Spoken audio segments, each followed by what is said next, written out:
కరెక్ట్గా 11 అయింది. 15 నిమిషాలు ముగించేసుకుందాం. కేవలం చాలా శ్రద్ధగా మనం ఈ వాక్యాన్ని నేర్చుకుందాం. 15 నిమిషాల్లో ముగించుకుందాం. అందరూ ఎట్టేసుకోండి. దేవునికి స్తోత్రం. ఈరోజు మనం నేర్చుకునే అంశం యేసుక్రీస్తు పూర్తి చేసే ఆ ఒక్కరోజు పని అనే సందర్భాన్ని మనం నేర్చుకుందాం. ఈరోజు ఏంటండి? పూర్తి చేసే ఆ ఒక్కరోజు పని మనం ఈరోజు నేర్చుకుందాం. ఈరోజు ఒక ఆశ్చర్యపరిచే విషయాన్ని మీతో నేను పంచుకోవడానికి మన ప్రభు రక్షకుడైన యేసుక్రీస్తు సహాయం ద్వారా మీకు ఈ విషయాన్ని చెప్తున్నాను. ఆ విషయం గురించి నేను తెలుసుకున్నప్పుడు నిజంగా నాకు కూడా చాలా ఆశ్చర్యం అనిపించింది. నిజంగా దేవుడు మనిషికి ఇచ్చిన జీవితం ఏ పాటిది, ఈ భూమి మీద మనిషి పడుతున్న ప్రయాస ఏ పాటిది అని నాకు అర్థమైంది. మనిషిలో ఉన్న ధనదాహాన్ని, గర్వాన్ని, మేడలు, మిద్దులు కట్టుకుని హాయిగా ఉందాం అనే స్వభావాన్ని మనం కొంచెమైనా ఈ వాక్యం ద్వారా తగ్గిస్తుందని అనుకుంటున్నాను. ఎందుకంటే ఆ విషయాన్ని మీతో పంచుకునే దానికంటే అంతకుముందు దేవుడు వాక్యం ఒకసారి మనిషి జీవితం ఏం గురించి ఏం చెప్తున్నది ఒకసారి తెలుసుకుందాం. ఒకసారి ఈ వచనాలు చూసుకుంటే మనకు ఒకసారి అర్థమవుతుంది. కీర్తన గ్రంథము 39వ అధ్యాయం 5వ వచనం చూద్దాం ఒకసారి. మనం చాలా ప్రయాసపడిపోతుంటాం, కానీ దేవుడు మనకి మన ఆయుష్ గురించి, మన ప్రాణం గురించి ఇలా చెప్తున్నప్పుడు ఏమన్నా మనం పూర్తిగా ఆలోచించినట్లయితే ఈ భూమి మీద ఉన్న వాటి మీద మనకి దేని మీద ఆశ అనేది నిజంగా ఉండదు. ఒకసారి చూద్దాం. నా దినముల పరిమాణము ఎంతండి? బెత్తుడంతగా చేసి ఉన్నావు. నీ సన్నిధిని నా ఆయుష్కాలం లేనట్టే ఉన్నది. ఎంత స్థిరుడైనను ప్రతివాడును కేవలము వట్టి ఊపిరి వలె ఉన్నాడు. ఇంకొక వచనం కూడా చూద్దాం ఒకసారి. అదేంటంటే కీర్తన గ్రంథము 89వ అధ్యాయం 47వ వచనం కూడా చూద్దాం.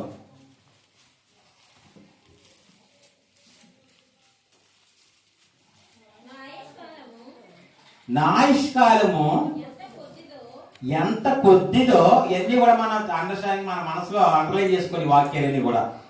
నా ఆయుష్కాలం ఎంత కొద్దిదో జ్ఞాపకం చేసుకొనుము, ఎంత వ్యర్థముగా నీవు నరులందరినీ సృజించి ఉన్నావు. అలాగే కీర్తన గ్రంథము 90వ అధ్యాయం 10వ వచనం కూడా చూద్దాం. మా ఆయుష్కాలము 70 సంవత్సరములు, అధిక బలం ఉన్న ఎడల 80 సంవత్సరాలగును. అయినను వాటి వైభవము ఆయాసమే దుఃఖమే, అది త్వరగా గతించును, మేము ఎగిరిపోదుము. అలాగే కీర్తన గ్రంథము 144 వచనం కూడా చూద్దాం.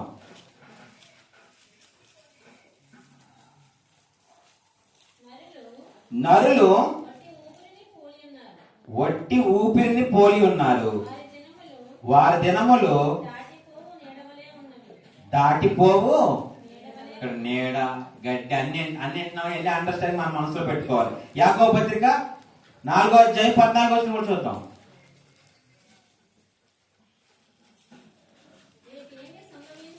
రేపు ఏమి సంభవించునో నీకు తెలియదు. మీ జీవం ఏ పాటిది?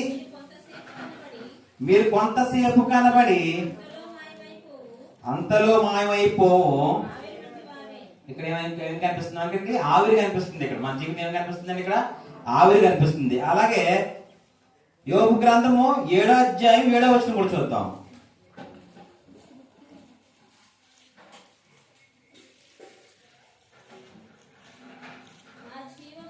నా జీవము ఒట్టి ఊపిరి అని జ్ఞాపకం చేసుకొనుము. నా కన్ను ఇకను మేలు చూడదు. చాలమ్మ చాలు. అలాగే మొదటి పేతురు పత్రిక 1:24 చూద్దాం.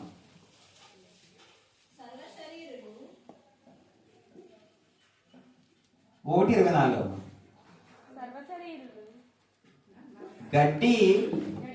గడ్డి ఎండును దాని పూలు రాలును, అయితే ప్రభు వాక్యము. ఇక్కడ మన గడ్డి కూడా కనపడుతుంది. ఈ అన్ని వాక్యాలు మీకు ఎందుకు చూపించారంటే, ఈ నిజంగా ఈ వాక్యములన్నీ మనం చదివినప్పుడు విన్నప్పుడు మనిషి జీవితం ఎంత అల్పమైందా మనకు అనిపించిందా లేదండి? మన జీవితం ఎలా అనిపించిందని ఇక్కడ ఎంత అల్పమైందా? ఎందుకు దేవుని వాక్యం మనిషి యొక్క జీవితాన్ని ఇంత అల్పమైందిగా మాట్లాడుతుంది అనే విషయాన్ని మనం గమనిస్తే అని ఆలోచించినప్పుడు మనిషి కాలం అనేది ఎప్పుడు మొదలైందంటే, మనిషి కేవలం ఇన్ని సంవత్సరాలు బ్రతకాలి అనే కాలచక్రం ఎవరు పెట్టారు, మనిషి ఆయుష్ తగ్గడానికి కారణాలు ఎవరు అనే ప్రశ్నలు మనకి కలిగినప్పుడు బైబిల్ చెప్పిన సమాధానం ఏంటో తెలుసా? మీ మనుషులే అని బైబిల్ చెప్తుంది. మన ఆయుష్ కాలం తగ్గించుకుంటానికి ఎవరంటే కారణం మనమే అని మనకు బైబిల్ చెప్తుంది. చూద్దాం రండి. అది కూడా ఆదికాండము 2వ అధ్యాయం 17వ వచనం.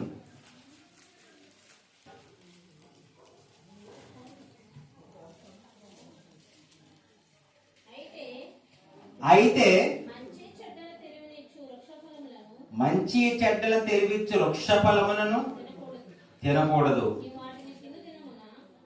నీవు వాటిని తిను దినమున నిత్యముగా చచ్చెదవని నరునికి ఆజ్ఞాపించింది. నిజంగా ఈ వచనం ద్వారా చూసారా, దేవుడు ఆదాముతో ఈ పండు తింటే మీరు తెస్తారు అన్నాడు.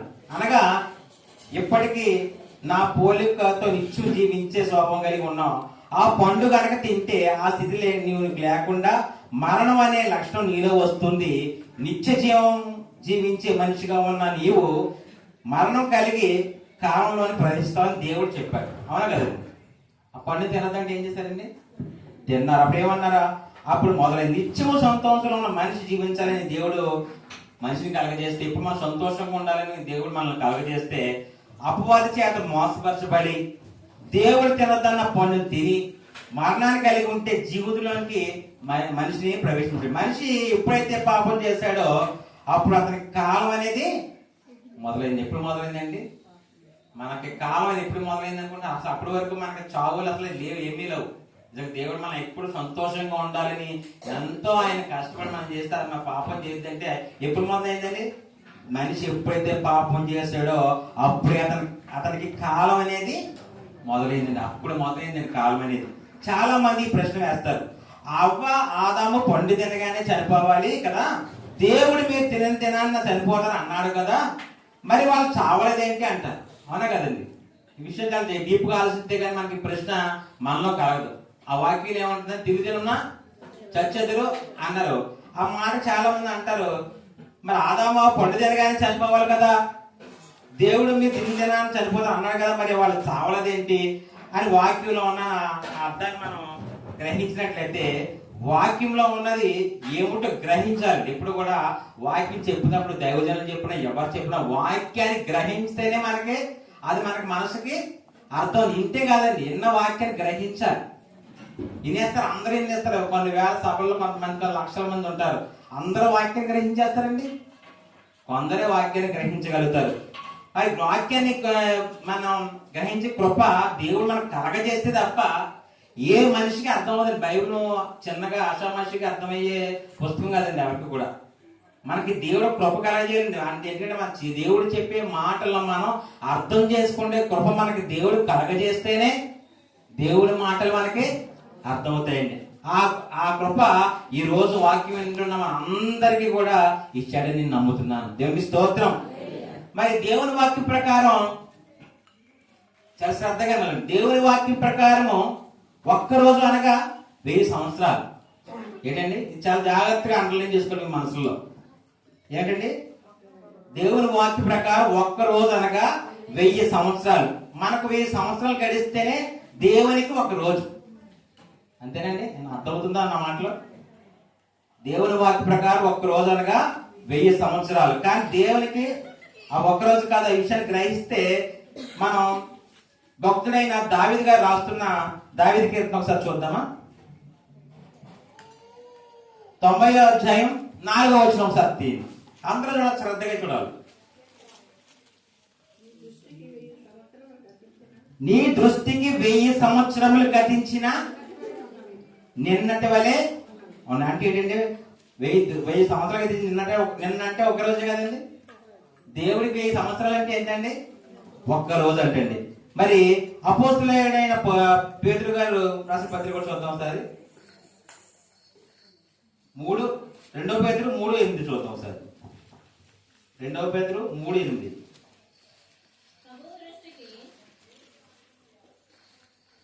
ప్రభు దృష్టికి ఒక దినము 1000 సంవత్సరములను 1000 సంవత్సరములు. ఇక్కడ కూడా ఇది నేను చెప్పిన మాట కాదు, దేవుడు ఏం చెప్తాడండి ఇక్కడ ఈ వాక్యం ద్వారా కూడా 1000 సంవత్సరములు ఒక్క దినం అంటాడు. దినం వల్లే ఉన్నమని ఈ వాక్యం మనకి సెలవిస్తుంది. మరి గమనించారా? దేవుని దృష్టికి ఒక రోజు అంటే 1000 సంవత్సరాలు. అంటే మన లెక్కల్లో ఒక రోజు అంటే ఏంటండి?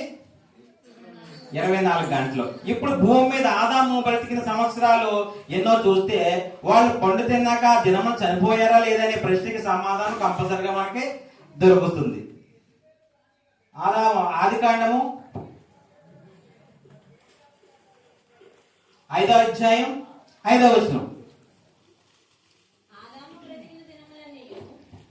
ఆదాము బ్రతికిన దినములన్నీ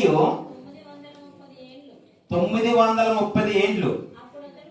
అప్పుడు అతడు మృతి పొందిన. అంటే ఆదాము గారు ఎన్ని సంవత్సరాలు బ్రతికారండి? ఆదాము గారు 930 ఏళ్ళు. అంటే దేవుడు చెప్పిన ఒక దినం అయినట్ట అవైనట్ట? ఇక్కడ చదువుకున్న పిల్లలు చాలా మంది ఉన్నారు కదా. అయిందా? అవలేదు. అది మట్టి చాలా అండర్స్టాండ్ చేసుకోండి. ఎందుకంటే ఆదాము 9 ఏళ్ళు అంటే దేవుడు చెప్పిన ఒక్క దినం అయినా 1000 సంవత్సరాలు పూర్తి అవ్వకుండానే ఆదాము గారు చనిపోయాడు. దేవుడు చెప్పిన దినంలోనే అనగా 1000 సంవత్సరాల లోపే ఆదాము గారు మృతి చెందారు. అంటే ఇవన్నీ గమనించినప్పుడు ముఖ్యంగా దేవునికి ఒక్క రోజు 1000 సంవత్సరాలు అనే మాటను వాక్యంలో చూసినప్పుడు ఒక ఆశ్చర్యకరమైన సంగతి తెలిసింది. సహజంగా మనకు రోజులు 24 గంటలు ఉంటాయి. అంటే దేవునికి 1000 సంవత్సరాలు గడిస్తే ఒక్క రోజు. ఆ లెక్క చొప్పున బైబిల్లో ఉన్న ఈ భూమి మీద కొన్ని గంటలు మాత్రమే బ్రతికినట్లు. ఎన్ని గంటలు బ్రతికినట్లు అండి? కొన్ని గంటలే. మరి దేవుని లెక్క ప్రకారం ఆది కాండంలో ఆదాము మరియు మిగతా జనం ఎన్ని గంటలు బ్రతికుంటారు? వారి వయసు మనం గంటల్లోకి మార్చి చూస్తే వచ్చే సమయం అంతా అంటే అంత్య జనాల్లో జీవిస్తున్న మన ఆయుష్ కాలం కూడా దేవుని దృష్టికి ఎంత సమకూర్చ సమయం ఇప్పొచ్చాడో చూద్దామండి. కీర్తనకారుడు దావీదు రాసిన పత్రిక దావీదు కీర్తన 94 మళ్ళీ ఒకసారి చదువుదామా. నీ దృష్టికి 1000 సంవత్సరములు గతించిన నిన్నటి వలె ఉన్నాయి. అంటే దేవునికి 1000 సంవత్సరాలు ఎలా ఒక్కరోజు, మనిషికి 24 గంటలు ఒక్కరోజున లెక్క ప్రకారం ఆదాము గారు ఈ భూమి మీద ఎన్ని గంటలు బ్రతికుండొచ్చు అంటే దీనికోసం ఒక మీ అందరు చదువుకున్న పిల్లలు ఉన్నారు. అందరికీ ఎలాగంటే 24 × 930/1000 కొడితే నిజంగా ఆదాము గారు ఎన్ని గంటలు బతికారు తెలుసు అండి? 22 గంటల 32 సెకండ్లు బతికారు. ఏంటండి? దేవుని లెక్క ప్రకారం. మరి ఆదాము గారు పండు తిని చనిపోతే దేవుని మాట అనుకుంటారు, చనిపోలేదు అనుకుంటారు. కానీ కంపల్సరీ దేవుని మాట అంటే ఇంకా తిరగలేదండి. నిజంగా ఆ దినమే వాళ్ళు చనిపోయారు. చాలా మంది అంటున్నారు పండు దినం చనిపోలేదు, చాలా వరకు బ్రతికి ఉన్నారు. కానీ దేవునికి ఒక దినం అంటే 1000 సంవత్సరాలు. ఈ మాట చూస్తే ఆదాము గారు 8 గంటలు బ్రతికారండి, 22 గంటల 32 సెకండ్లు బ్రతికారండి. అప్పుడు ఆదాము గారు 8 సంవత్సరాలు బ్రతికారని అర్థమైంది కదండి.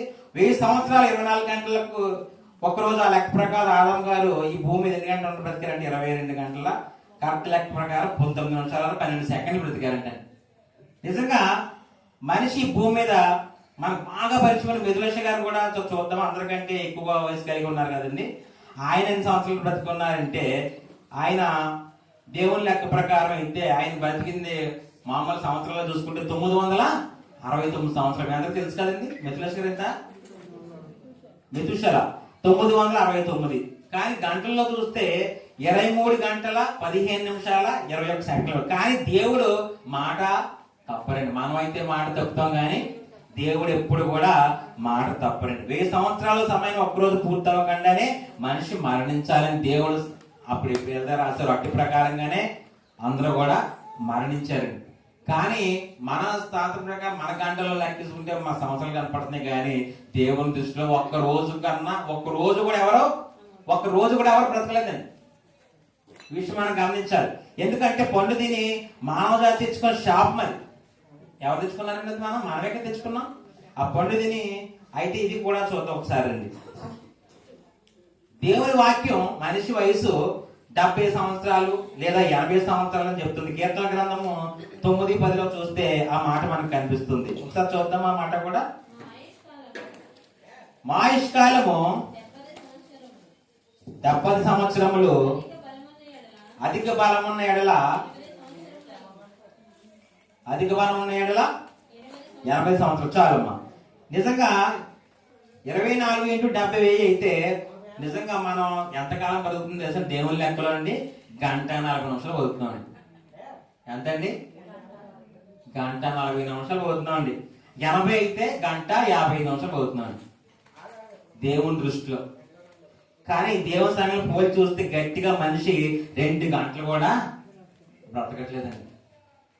2 గంటలు కూడా మనిషి బ్రతకట్లేదు. పరలోకంలో మన దృష్టిలో మన పరలోకం దృష్టిలో మన జీవితం ఆయన 2 గంటలు అయితే, ఈ భూమి మీద 2 గంటలు కూడా బ్రతకలేకుండా ఉంటే ఎంత అల్పమైన జీవితం అండి మానవ జీవితం. దేవుని దృష్టిలో ఎంతండి మన బ్రతుకు? 50 బతికితే 2 గంటలు అంటే, 70 బతికితే 1:40 నిమిషాలు. దీనికి మట్టుకి మనం ఎంత ఏమైపోతామంటే, మనుషుల మధ్య నువ్వు గొప్ప, నువ్వు చిన్న, నీకు నాకు తేడా ఏంటి, నీకు నాకు పోలికేంటి అని అసూయ, గర్వంతో, డాంబవంతో ఎన్ని రకాలుగా బ్రతికేస్తున్నామండి. దేవుని దృష్టిలో కనీసం 2 గంటల కూడా సమయం ఈ జీవితానికి నిజంగా ఎన్ని ఆరాటాలు, ఎన్ని పోరాటాలని మన జీవితంలో. దేవుని దృష్టిలో 2 గంటలు కూడా మన ఆయన దృష్టిలో మనం బ్రతకట్లేదు. కానీ ఎన్ని ఆరాటాలండి మనకి. ఇక్కడ వాక్యం వింటానే ఉంటే ఇంటికాడ ఏదో ఉద్దేశించామని ఆలోచిస్తాం, లేదా సాయంత్రం ఎవరు డబ్బులు కట్టాలని ఆలోచిస్తాం, ఏ తాళం వేయలేదని ఆలోచిస్తాం, ఇన్ని రకాలండి. కానీ దేవుని దృష్టిలో మనం బ్రతికి నిజంగా 50 సంవత్సరాలు బ్రతికితే నిజంగా 2 గంటల సమయం కూడా మనకి లేదని ఆయన దృష్టిలో. మరి యేసుక్రీస్తు చెప్పినట్టు నిన్ను వారి నీ పొరుగు వారిని ప్రేమించడం కంటే ఈ లోకంలో మనిషి చేయగలిగిన గొప్ప పని ఏమైనా ఉందండి? ఆయన చెప్పిన మాట మనం చేస్తున్నామండి. దేవుడు మనిషిని కోరుకునేది అదే కదండి.